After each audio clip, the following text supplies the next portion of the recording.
ইরানের বর্তমান সর্বোচ্চ নেতা খামেনেইর যিনি প্রতিনিধিত্ব করছেন ভারতে, তিনি এক সাক্ষাৎকারে সমস্ত বিষয় স্পষ্ট করেছেন।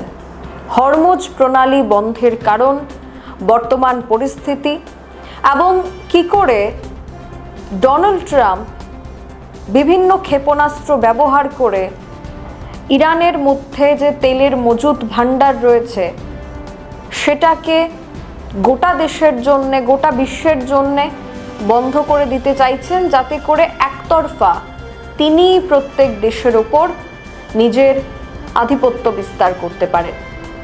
ইতিমধ্যেই বেশ কিছু ভারতীয় জাহাজ হরমুজ প্রণালী থেকে ভারতীয় যে সীমানা, সেই সীমানার দিকে আসছে। সেখানে এলপিজি ট্যাঙ্কার সহ বেশ কিছু জাহাজ রয়েছে।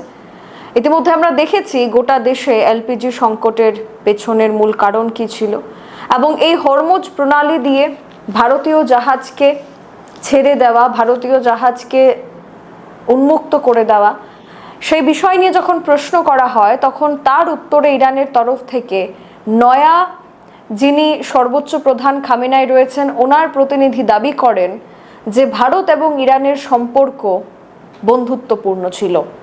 ভারতীয় নাগরিকদের কথা মাথায় রেখে যেভাবে ভারতীয়রা ইরানের এই সময়ে ইরানের যে হাজার হাজার শিশুদেরকে হত্যা করা হয়েছে তাদের প্রতি যে শোক তারা জ্ঞাপন করেছে, ইরানে যে বহু মানব সম্পদের ক্ষয়ক্ষতি হয়েছে সেই মানব সম্পদের পাশে যেভাবে ভারতীয় নাগরিকরা ছিল, তার কথা মাথায় রেখেই এই যুদ্ধকালীন পরিস্থিতিতেও ভারতের পাশে দাঁড়ালো Iran. We have seen some vessels are passing by with the Indian flags from there. Yes. Will you make some special concessions for India, and how do you look at Indian position on this, sir? Actually, what I saw here from India, I can say the majority heart of Indians people are with Iran. They condemned the oppression. They follow justice. And they don't want war. Even I can say they are against the war. And they show their loyalty with the oppressed people. Even with the children of the girls' school and the school which is attacked by United States. And they show their sympathy, their solidarity. We informed our people in Iran the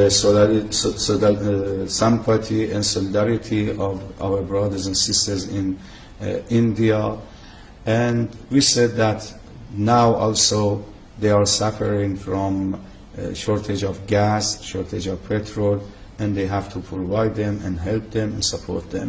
And as well as our embassy also tried several times to help this issue and to solve the problem for our dear brothers and sisters in India. So we are going to see. আর এই বক্তব্য শোনার পর একটা প্রশ্ন সামনে বেরিয়ে আসে, যেখানে সমস্ত ইসলাম দেশগুলি যখন ভারতের বিরুদ্ধে ছিল, ঠিক সেই সময় একমাত্র ইরান ভারতের পাশে ছিল পাকিস্তান ইস্যুতে, কাশ্মীর ইস্যুতে।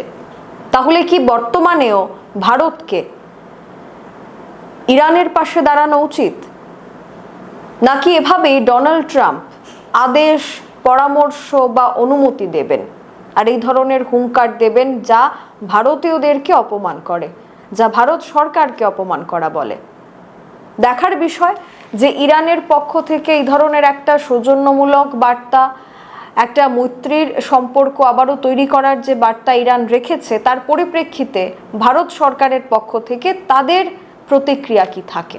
এখনকার মতো সংবাদ এখানেই শেষ করছি। পরবর্তী আপডেটস দেখতে অবশ্যই চোখ রাখুন সোশ্যাল বাংলার পর্দায়। নমস্কার।